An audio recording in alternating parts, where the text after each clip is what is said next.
tonight we're going to make pork chops, roasted acorn squash, bacon fried potatoes, and a salad with some homemade ranch dressing. So first we're going to start off with our acorn squash so we can get it into the oven to roast. I have my oven preheated to 400, and I'm just going to cut each one of these in half. And then I'm going to scoop out the seeds and place them face down on my baking sheet and have them roast for about 30 minutes at 400 degrees. Just going to get a spoon out and I'm just going to scrape these off. You can see they're just like a pumpkin seeds in the middle. Unfortunately, they do not roast up nice like a pumpkin seed though. So I just take my spoon and I just scrape all of that out so there's no seeds, and then I'll be pasting them face down on my baking sheet. The reason I bake them face down is so that the steam and the heat from inside cooks it faster, and it makes the inside of the acorn squash nice and tender while also browning up the outside edges. One of our regulars want to know what you're doing tonight. So tonight we are making roasted acorn squash with a fried pork chops, or seared pork chops I should say, and then fried bacon potatoes and a salad of some homemade ranch dressing. So we're scooping out the insides of our acorn squash and we're gonna roast them face down, and then after they've roasted, I'll put a little butter, garlic, salt, and brown sugar in them, and they're just sweet and savory, but they're just really delicious. My oldest son absolutely loves these. And let's give it a good scoop here. And you just want to make sure you get all the seeds out and any of that stringy stuff because it just doesn't cook up as nice. Perfect. And unfortunately, acorn seeds do not cook up like pumpkin seeds, so you won't get a good anything from them. So I have that. I'm going to pop these in my oven so they can start roasting, and then we can cook on everything else. And so these are just going to roast on this tray at 400 for about 30 minutes. So I'll pop them in real quick. And I'll be right with you guys. There you go. Now we are going to work on our bacon fried potatoes. So I'm going to first start by chopping up about a half a pound of bacon. So I'm just going to actually Got a question. Yes. Does acorn squash have a taste of their own? Yes, I think so. They have a different texture than butternut squash or pumpkin, and it's a milder taste, and it pairs really well with brown sugar and a little bit of salt. I find that they're really a great savory one. They do have, they're not as smooth of a texture as butternut squash, and they're not quite as mealy as pumpkin. They're kind of somewhere in between, and it's not quite as like a distinct flavor. So it's not as pumpkin-y flavored. It's more mellow, but it is it's a nice flavor. But it definitely tastes different than the other two, than pumpkin or butternut. And then I'm just gonna slice my half pound into little pieces that I'm gonna start to fry up in my fry pan right here. Scrape them off in here. I'm going to turn this on a medium high. I'm going to flip my cutting board over to a clean side, and I'm just going to rinse off my knife real quick. And we're going to prep our potatoes and some green onion that we will fry up in our bacon once it starts cooking. So I've got a couple of russet potatoes here.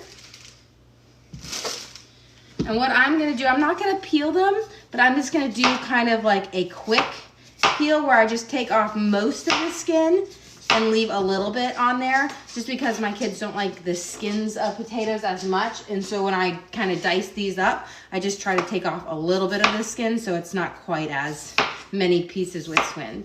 And I'm going to just chop these up into a small cube almost, but ones that like hash browns or whatnot. Yes. How many are you cooking for? I'm cooking for 7, so just my 5 and my husband and I. So I have 5 kids, and with the oldest being 14, Then I have a 13-year-old boy, a 9-year-old girl, a 3-year-old boy, and a 1-year-old boy. So our older ones definitely eat more than our younger ones, but our younger ones seem to miss their mouths a lot more, so they get almost the same amount of food. And chop these off. And it's funny, so my middle daughter, she hates potatoes, so she'll pick the bacon out of this, but she won't eat the potato. It's funny. So I'm just gonna make these into a kind of a small cube because I really want them to fry up nicely in here. And get my pan up a little hotter, and let me get a pair of tongs so I can kind of break the bacon around. Perfect. And let's get back to cubing these. So you just want them to be small enough that they're gonna fry up quick and soften, because the only way they're being cooked is on a frying pan, so just a small little cube. If you make them too big, you'll end up just burning your potatoes on the bottom of your pan as you try to fry them. And too small, they'll just turn to mush. So just, if you were thinking about how like hash browns are, we're kind of doing that the same way, pretty much. It's essentially like a bacon fried hash browns. There we go. Chop these up, and then instead of, I'm not using an onion in them, I'm using green onions, because I just think it adds a little pop of green, and it has just a slightly more mellow flavor that blends well with the bacon and the potatoes. And one of my sons, he likes to add sour cream on it, so the green onion goes well with the sour cream as well. So we'll just slice these up.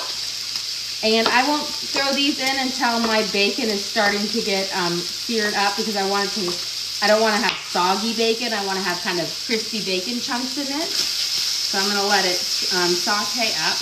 Just going to break it around. So just using my tongs to break it up. That way all the pieces can get on the frying pan and heat up. And this frying pan is called a stand pan. But it's like a super thin, like cast iron skillet, essentially. It has a cast iron coating on it, but it's really nice for frying up potatoes and whatnot. But you don't have to season it like a true cast iron. So it's a nice pan. I really enjoy using this pan. And let's see, we'll chop this up. Perfect. And go through. And I also find when you chop up potatoes, a few potatoes can make a lot. They seem to spread out more than certain like things that you can chop up. There we go. So we have our potatoes chopped up, and I'm going to chop up some green onions here. I have about 4 left, so that's what we'll use. And I'm going to chop off the bottom part, the stems, and then I'm just going to do a nice fine slice all the way through.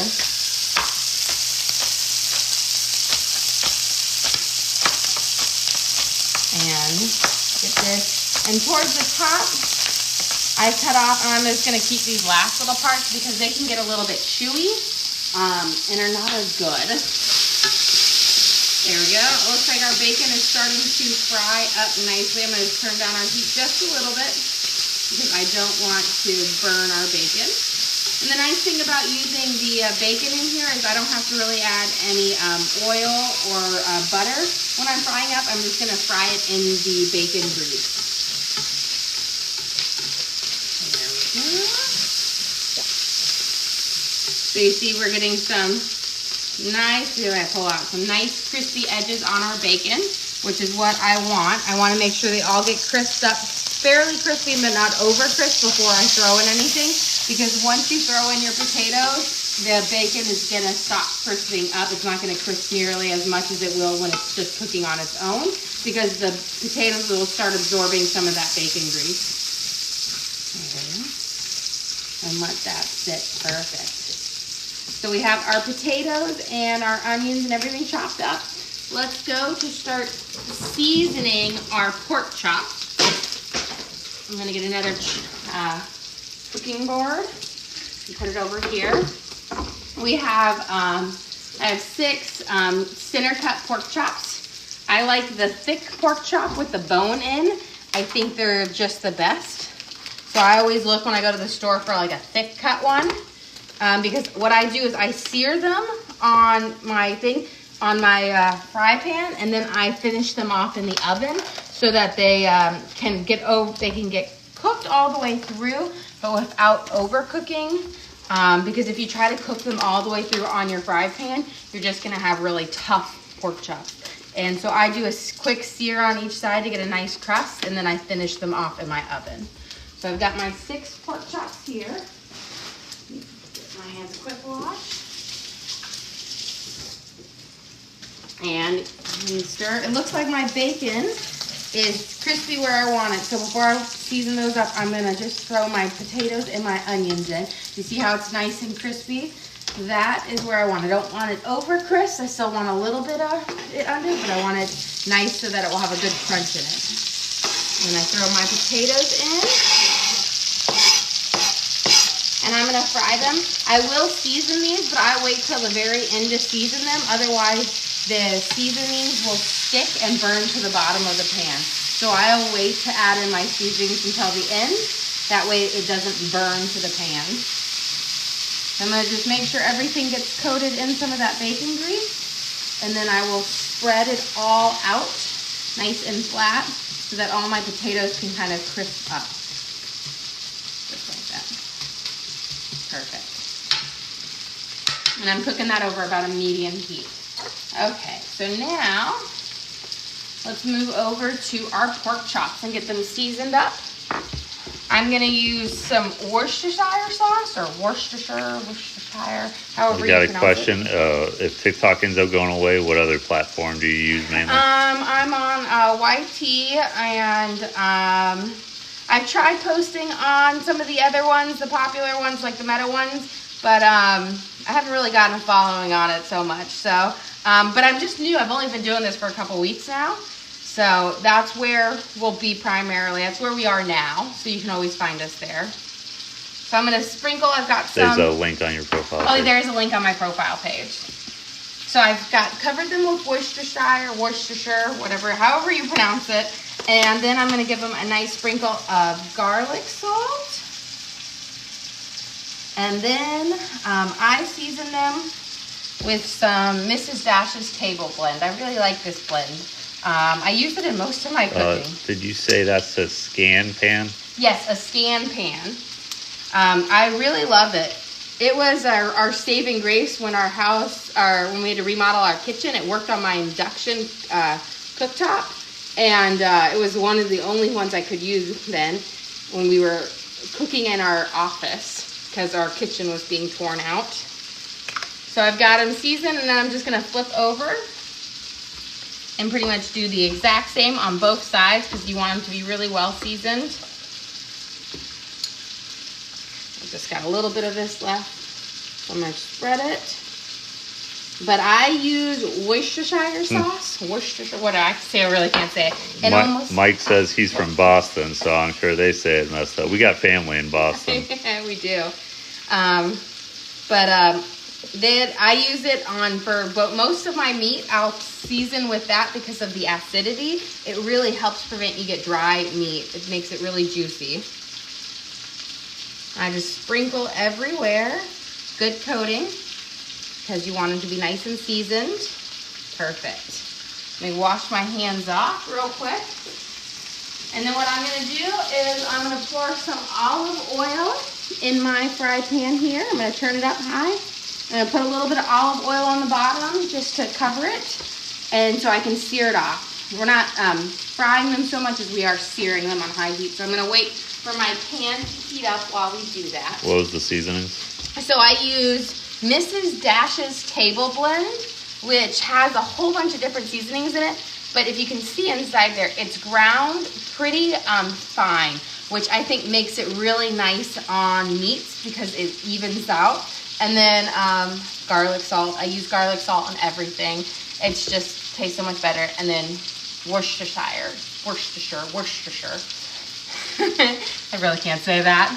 So, and I'm gonna sear them off in here. I've got my fry pan, I've got my olive oil heating up. I avoid using butter in there because butter burns really easy when you're frying. So I always like to use an oil, and for me, my go-to oil is olive oil. I like it the best. I think it has a nice flavor and heart healthy. Tony just sent you a rose. Oh, thank you. I'm gonna turn up. I've got my fry pan right here. I'm waiting for my oil to get to a hot enough temperature because I don't want to put my meat in prematurely. If I do, not only will it stick to the pan when it fries, it won't get a nice crispy sear on it. It will be more of like a soggy sear. So I'm waiting for it to get heated up to the right temperature. And my trick for knowing it's the right temperature is the drop test. So I just can get a drip of water and I'll drop it on my oil. And if it doesn't bubble up, it's not hot enough. So I dropped some on there and it didn't bubble, which means it's not quite hot enough. Candace just sent you a little gift. So. Oh, well, thank you. Thank you. And a question, what are you cooking? Tonight we are cooking, so I put roasted or acorn squash in the oven, which we're roasting. And I'm making pork chops that we're going to sear off and then finish up in the oven. And then bacon fried potatoes, which are kind of like a homemade hash brown or whatnot, but they're delicious. And then I'm going to make some homemade ranch dressing for our salad. Let me give it, see, I bet you my oil is about hot enough now. There we go. You see I put it in and it starts to bubble. And that's when you know your oil is hot enough. So that's what I call the water, the bubble test. If you put it in and it sears, then it's good for cooking. So I'm going to do half now, and then I'll put my other one. And we're just going to let them sear. I'm not cooking my pork chops all the way through. I'm searing on each side, flipping over, searing. And then I'll take them out, sear the other ones. I'll stack them all in the same pot, and I'm going to put it in my oven for about 5 to 10 minutes. Ingredients for the potatoes? Potatoes was, I cut up some russet potatoes, a half a pound of bacon, which I chopped up and I sauteed first. Then I threw in my chopped up potatoes. I had 6 pretty small ones in here, and some green onions. And I'm going to let them fry and cook in that. And then at the end, I'm going to add garlic salt and some of the Mrs. Dash's table blend, because it just has a really great seasoning. Hey, Mike, I don't know what those are, but if you don't mind, send us that recipe. Maybe we can cook it later in the week or next week. Okay, so while these are searing and cooking, I am going to work on my ranch dressing for our salad. I'm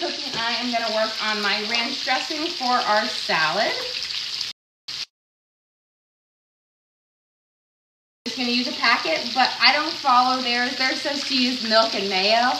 I like it to be more fresh, so I'm going to use a cup of sour cream and a cup of half and half. I'll mix it in here. I'll add my seasoning to it. I'm just going to get a measuring cup. Actually, I have one right there. When I was living in Germany when I was a kid, my German family that I stayed with, they just had the best ranch dressing they would make. And so they made theirs with sour cream and buttermilk. And then they added fresh herbs from their garden. And so I make it in the summertime with fresh herbs from there, because it was like chives, parsley, and basil. It was so good. So I'm going to put in 1 cup. This luckily has measuring in it. So 1 cup of sour cream. And this will make a lot of homemade sour cream, which is great for salads and dips. So I've got 1 cup in here. And then I'm going to add 1 cup of half and half. And then I'll give it a good stir. Perfect. In case you guys can't see, my thing has measurements on it. So I'm using that instead of getting things extra dirty. And it makes just a fresher, creamier ranch dressing. I am not a big fan of certain ranch dressings that are like slimy and not good. Let's look at this. Perfect. This is the sear that I want on it. A nice brown crust, but not cooked through. Perfect. I'm going to rotate this edge of my thing over here, cooks a little hotter. And before I mix up my ranch, I'm going to just do a quick toss, and I'm going to really get under there. Perfect. I want to see those nice golden edges on my fried potatoes. That's what I want. You want to minimize tossing them as much as possible. You just do it halfway through or partially through to get up so you can get that nice crunchy skin on your fried potatoes. So I'm gonna stir them, and then I'm gonna spread them back out and pat them down again so that they can get a nice crispy crust as well. So I'm gonna put these right here. Perfect. And then we can finish up our ranch. So I'm gonna put in my ranch seasoning, which you can always make your own with herbs and things, but this one it's pretty good. My just trick is I don't use mayo, I use sour cream, and then I use half and half, and I'll mix it together. Then you let it sit, and it will thicken a little bit, but it just tastes so much better than what you buy at the store, like already pre-made. Perfect. You have someone in the chat that really wants you to add cheese to the potatoes. Oh, cheese, yeah. You know what? I was going to say, if you were to add cheese, you would want to do it towards the end. Because if I were to add cheese right now, it would just burn as I was frying it up. But you could definitely, at the very end, when they've all sauteed, you could put on a bunch of cheese and then turn off the heat and let the residual heat melt on it. But some of my kids like cheese and some of them don't. I always say some of them have the weirdest taste. But here we've got our ranch all mixed up, and it's just like when you go to a restaurant and you get that nice, like homemade ranch thing on there. I love it. So I'm just gonna let it sit here, and let me check on my pork chops. See how they're cooking. Oh, good. So I've got a perfect sear on here. So I'm going to put them back on here, but don't worry about cross-contamination. All of this is going to go in the oven and cook for about 5 to 10 minutes to really heat in the middle up. So we'll sear this off. And the reason why I don't fry it all the way through on my frying pan is because it will get really tough. Pork chops in particular, pork in general, is such a delicate meat in the sense of if you overheat it, it's like awful. So I sear and sear, and then I finish off in the oven because it really locks in the juices and just makes it delicious. Okay, I'm gonna cut up my salad. You could use just like pre-washed lettuce, but we're a big family and I like to buy in bulk whenever possible. And if I buy the lettuce heads, they will last for a while. So I can get a pack of 6 of them at Costco and they won't go bad for several weeks. And that's because once lettuce is cut, the sugars on the edges of the leaves, that like leaks out the sugars and the natural sugars in the leaves, and it turns it to go brown and soggy. So yeah, the question, are you from the South? Because you know how to cook. It's funny. So I live in the South now. I actually grew up in Iowa. I lived in Iowa until I was 10. And then we moved to right outside of Nashville. But you learned how to cook in the South. But I learned how to cook in the South. And you know what I think I was really lucky is I had very adventurous parents who, my mother's from Sweden. And we just ate a lot of different ethnic foods, and we made all sorts of different things, and so I've been exposed to a lot of food, and I'm just not afraid to like make all different types of things or season my food. That's the biggest thing. You've got to season your meals. It makes all the difference. Perfect. We've got a nice little sear on that. I'm gonna check out my potatoes, see if they need another flipping. Good. Look at this beautiful crispiness that we're getting on there. You want those nice crispy edges. And as you can see, the potatoes are starting to get more translucent, which means they're getting softer and they're getting cooked up. I'm going to turn my heat down just a little, and because I don't want to burn them towards the end. But I'm just stirred up here and spread it out. And now they're going to be done probably in 5 or so minutes. So once these, I'm going to look at these, get these seared off, and we can check and pop them in the oven. And then we will be able to toss our salad, and food should be ready in like 5 or so minutes. We'll check on our butternut squash and see if they're soft and tender for prepping. Let me look at these. Oh, perfect. We've got a nice golden. We're getting a nice sear on these. So what I like to do is I just stack all of mine on here. And then my oven, where I'm cooking my acorn squash, I'm just gonna take my whole fry pan with this all in here, and we put it in the oven. Yeah, Mike, I'm the cameraman. Because I can't cook. He can't, he really can't. So we're gonna put these in here. And then I'm gonna check on my acorn squash. And the way I do that to know if they're ready is I give it a good squeeze. And if they're soft, you can see how they're moving. That tells me they are ready. So while our pork chops sear off, Appreciate you, brother. we're gonna finish up our acorn squash and our potatoes. So let me get this out of the way. We are gonna season our potatoes now, because remember I said don't season your potatoes until the very end, or you're gonna have your spices burn to your pan.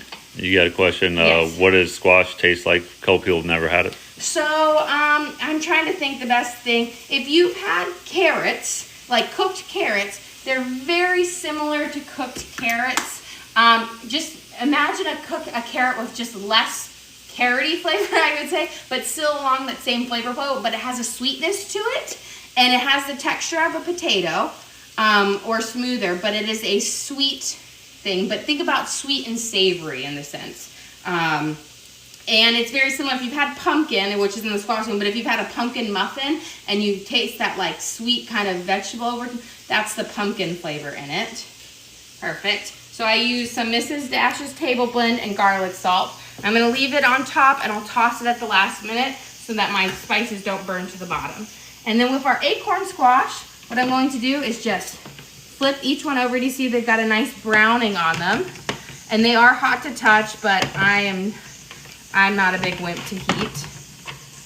So then just flip each one over. My husband would not be able to do that. He is a big wimp for heat. So you could always use an oven mitt if you wanted. And then let me grab a little bit of butter. I put a little bit of butter in each one. Because this is what you'll do is, this is gonna be, inside each one is it's gonna be like you'll mash it with your fork when you're eating it and mix it all together. But the heat is gonna melt the butter, and then we're gonna put just a little bit of garlic salt, because you want a little saltiness to it, savory to it. And then you're gonna put some brown sugar.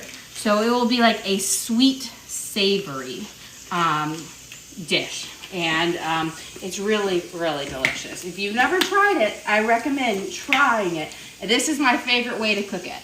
I just do a little sprinkle over. And this is just gonna give you a little savory in it. And then where you really want it is my brown sugar. I have that right over here. And I'm just gonna go through, and you're gonna probably want about a half a tablespoon to each one. Your bigger ones maybe a little bit more. And as the butter melts, this is gonna kind of turn together in like a little caramel, like a brown sugary caramelization. So if you ever had caramelized carrots, it's similar to that, but not as, it's a more mild of a flavor. Perfect. There we go. And now I'm gonna flip our potatoes and mix the seasoning all the way around. You can see how they've got the nice golden crust on them. Perfect. But the reason why we, again, add the seasoning to the very end is if you see anywhere the seasoning has fallen below, it sticks to your pan and it will burn. And so I wait until the very end so I'm not having to deal with a pan that's burning. Perfect. Okay. And now we are going to toss our salad, and I should be able to take our plate out with our pork chops and plate everything. So let me... You got a question? Yes. What heat and for how long did you cook the squash? The squash, I put it at 400 and I cooked it for about 30 minutes. Bigger ones will need a little bit longer. The thing is, you just go in with your pot holder and you just give it a little squeeze, and if it squishes, it's done. If it's still firm, then you need to cook longer. So it's really 30 minutes works, and I cook them upside down, and that allows the heat to trap in and cook them faster. If you cook them face up, it takes almost an hour to cook. So flip them upside down and then flip them over when you're ready. So I'm gonna put in some of my homemade ranch. And then I'm gonna give it a good toss. My kids love ranch, and they also firmly believe that every piece of lettuce needs to be covered with copious amounts of dressing. There we go. So we've got our salad tossed here, and we can begin to plate, and then I'll grab our pork chops out. And I just popped our pork chops in there with 400 degrees, but you could also do 350 at home. They only need a few minutes in there to really finish up cooking, but we will start serving, and then I'll put my pork chops on the end.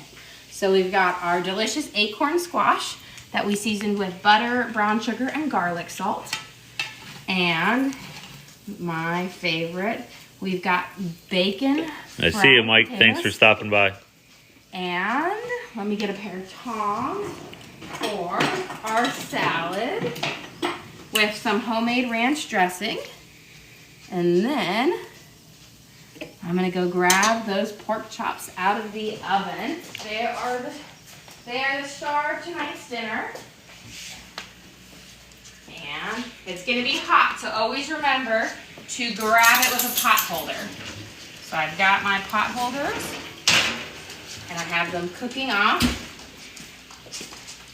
I'll place them right here on the stove. Got a question. You ever thought about a loaded squash? I assume like loaded baked potato. I have. I actually do a loaded squash with butternut squash. I make like a butternut squash boat, and I load it with spinach, sausage. Oh, you okay, Bruni?